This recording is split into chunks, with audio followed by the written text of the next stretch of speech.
If you're a new player to Idle Heroes or aren't sure what to do with the heroes that you have, you need to watch this video.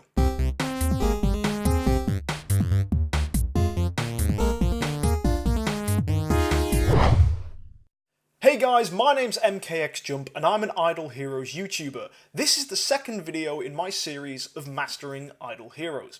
This is arguably the most anticipated video that I'm going to be making. I'm really excited to be doing it. This is a guide to early game. The ultimate guide that you'll need to get your first E3 hero. Whether you've just started, whether you've got some 6 stars, 7 stars, maybe just even 9 stars, this is a video you need to see because this will tell you everything you need to know about your early game progress. Before we get into today's video, I'd like to take an opportunity to let you know about a giveaway that's going to be coming up soon on my channel. When we get to 10,000 subscribers, I'm going to be giving away 3 monthly cards to 3 lucky individuals. As well, 1 free-to-play player will get VIP 3 for free, courtesy of me. So if this is something you want to get involved in, guys, first things first, we need to get to 10,000 subscribers. So share this video with your friends on Facebook, on Reddit, any way that you can see getting more people involved and playing Idle Heroes and subscribing to the channel. That way, when we get to 10k subs, I'll do the giveaway and you can find out more details on how to enter. So let's talk about being a new player, early game, and getting your first E3 hero. Those of you who are regulars to my Twitch stream will probably know all of this, and they'll also know the Reddit post I'm about to plug. Redditor Maxwell623 wrote a post on the Idle Heroes Reddit explaining his guide on how to get your first E3 hero, and I've always pointed my viewers in the direction of his post.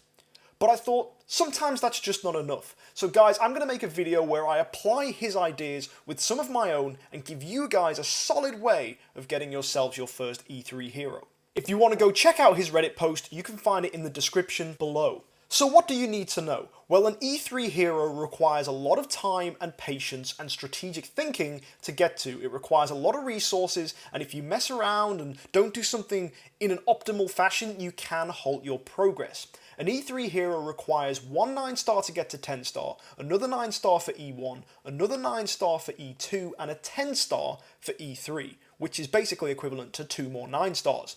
So that's a lot of heroes for a new player. But I'm going to hopefully iron out how you can do this in the most effective way possible, and potentially, if you're really good, get your first E3 hero in 2 to 3 months. So the first thing that matters is that first 10-star hero, the hero you're going to feed to the E3 hero that you want.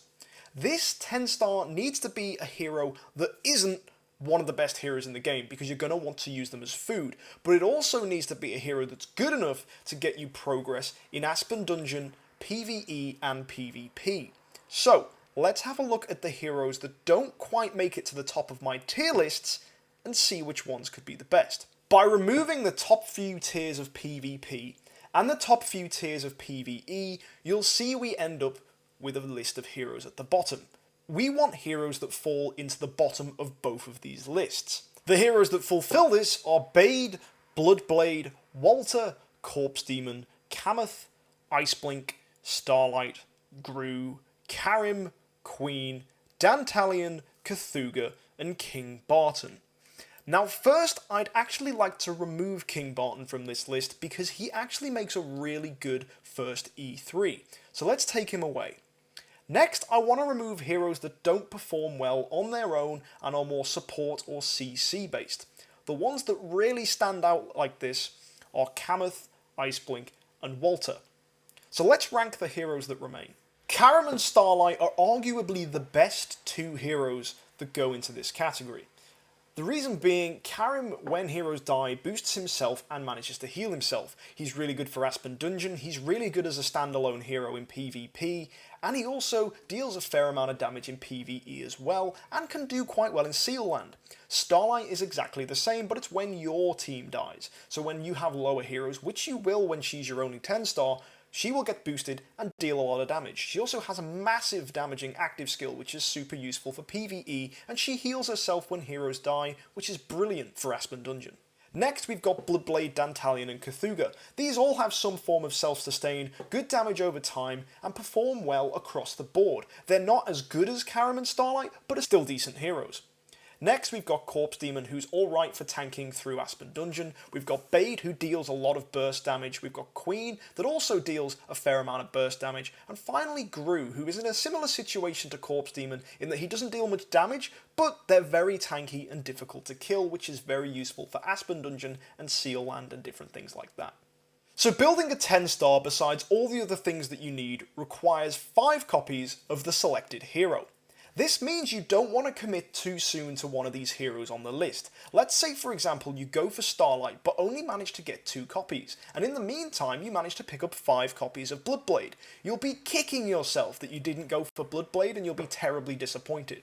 So what you need to do is only take heroes to 6-star, and then once you do have 4 or 5 copies of one of the heroes on your list, that's the hero to go for. That's the hero you want, it's time to get building. Once you've picked a hero, let's say for example Karim, you now need to think about 3 other 9-stars to accompany them. Now the important thing is that you spread your fodder evenly. What I mean by this is you don't want to try and build all your 9-stars in Abyss, for example, because you just will not have enough Abyss fodder to do that. So it's important that you spread across the 4 different factions. So we've selected Karim, and Karim is an assassin. So as well, he's going to benefit from assassin guild tech. To get the most out of the heroes that you select now to be your 9-star heroes, you want them to be assassins as well, because they'll also be boosted by the guild tech commitment that you put in for Karim. Let's look at the shadow assassins. Well, an obvious pick for us, let's just say Lutz. Next we go to Fortress. A good assassin here that again we want to use as fodder is going to be Mirage. And finally, in Forest, Grey-Eyed is a good pick for an assassin that you'll use as fodder. The important thing is you'll notice none of these heroes appear on my tier lists, and that's important because heroes that aren't on my tier lists can be used as food and are not elite heroes. So Lutz, Mirage, Grey-Eyed can all be comfortably made and then foddered away. This is important because when you get that E3 hero, you're going to be using 9-star heroes especially as fodder. Now the more keen-eyed of you will realise that's only 4 9-star heroes. And in reality, we need 5, as well as a 9-star version of the hero we want to E3, to get to E3. So, we need another 9-star hero. So during all of this, you focused on your 3 heroes, you've got the hero you want to make to 10-star, but you're going to need a 9-star fodder to make that hero that you want to make to 10-star, 10-star. The way to do this is to make several 6-stars across the factions, and wait until you've got 3 6-stars within that faction. That's because building a 9-star requires a 6-star copy of the hero you're going for, 2 extra 6-stars from that faction, 9 5-star heroes within that faction, and a final 5-star copy of the hero you're building. That's the way to make a 9-star hero. If it's not one of the 4 heroes we've already said you're going to probably go and build, just hold back, build 6 stars until you can mush them all together into a single 9-star for a faction. However, I would strongly advise you avoiding the faction of the hero you want to E3. Now we haven't really talked about picking a hero to build for E3, so let's do that now. You've probably noticed we haven't discussed much about elite heroes that are at the higher ends of my tier lists, and that's because during this entire time where you're building these 9-star heroes, you're focusing on that 10-star you want, you will probably be getting copies of top-end heroes, like Penny, Valkyrie, Horus, Scary, etc. Now, why is that important? Well, when you're getting these heroes, just because we're not using them now doesn't mean you fodder them away. What I want you to do is when you get heroes like this, is just bump them up to level 2 and lock them in. The reasons for this are firstly, when you bump a hero up to level 2, it sorts them before the rest of your heroes. So it's a good keep tidy method for your box, so that they're out of the way when you're counting heroes, and it means you're not going to be confused when you're trying to sort through how many 5-stars you've got. Secondly, locking them in stops you accidentally using them as fodder, which is really, really important, because if you get drunk one night and you log into idle heroes, at least you're not going to end up making the mistake of foddering away all your good stuff. So we've collected some elite heroes along the way, and now you're probably scratching your head deciding which one to make E3 for the first time. Now, it's not as easy as just picking a hero high up on the tier lists. If you pick a hero like Cruz, for example, he's a support hero. If you build him as your first E3, you'll be terribly, terribly disappointed because he'll have no good heroes to support. the hero we want to make as our first E3 will be a hero that can do everything on their own. The reason we're doing this is because a single E3 hero is arguably better than several 10 stars and 9 stars. When we focus on one E3 hero, that E3 hero needs to support themselves on their own. They need to be able to heal, they need to be great at PvE, great at PvP, just a fantastic hero all round, and where it won't matter what other heroes you're running. So there are 10 heroes that really fit into this category well. They're either absolutely amazing at Aspen Dungeon, or destroying monsters at Seal Land, or just brilliant in PvP and PvE straight across the board. So the dominating heroes that are going to make up our list of heroes you want to get as your first E3 are Penny, Valkyrie, Horus, Scary, Vesa, Berea, Shah, Sigmund, Jara, and King Barton. All of these 10 heroes in some way, shape or form are going to be absolutely brilliant if you make them as your first E3. As well, you'll notice none of these are light or dark, and that's because you shouldn't be focusing on light and dark heroes at all. Only focus on light and dark heroes when you're at endgame. You should just be saving up copies, only summoning them during Heroic Miracle. If you have any more questions about that, don't be afraid to get in touch, but trust me, unless you're a Mega Whale or a Whale or just any form of heavy spender, you don't want to be focusing on light or dark. So, if you're a normal spender or are a free-to-play player, you want to look after one of these heroes and you'll notice that you'll be collecting copies as you go. If, for example, you have 5 copies of Penny, and you think, yeah, I'm going to make her to E3. Build that Penny to 9 star, and when you're ready to make her E3, you can use the glorious relics that you've got throughout events to purchase the final few copies, or maybe you'll get lucky and just get the other copies anyway. These heroes are also ranked in order of how good they are. So for example, if you get, let's say, 5 copies of Shah, but also 5 copies of Valkyrie, it's going to obviously be better to go for the Valkyrie. Nonetheless, these heroes are all brilliant. If you can build any of these as your first E3, you will do fantastically. Now the aim here is what we want to do is get the hero that we've selected now, either one of these, let's say for example, Penny. You want to build her to 9 star and then use all the other heroes you've made, all the other 9 stars, that 10 star Karim, let's say for example, and feed them all in. When you feed a 9 star, that Penny will become 10 star. You feed another 9 star, she'll become E1. One more, and that's E2. And then finally, that 10 star hero that's been carrying you for most of the game, you want to then feed to get that E3 hero. So guys, that's the way to get your first E3 hero.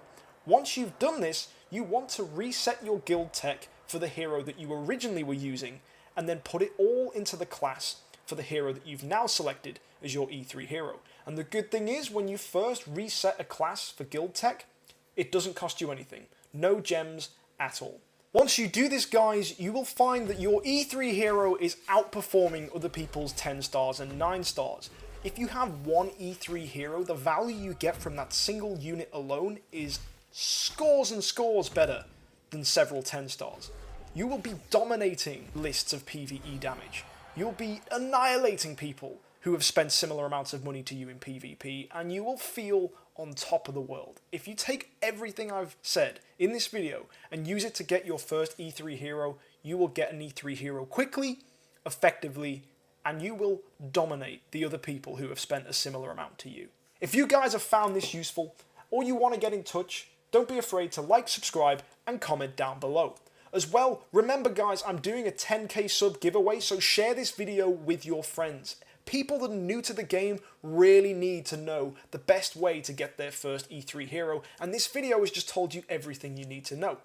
If you want to see more of my content, you can find videos here on the side, and thank you guys for watching. I hope you have a great week, and I hope this video has helped you as much as it can. If you have any more questions, don't be afraid to get in touch, and happy idling.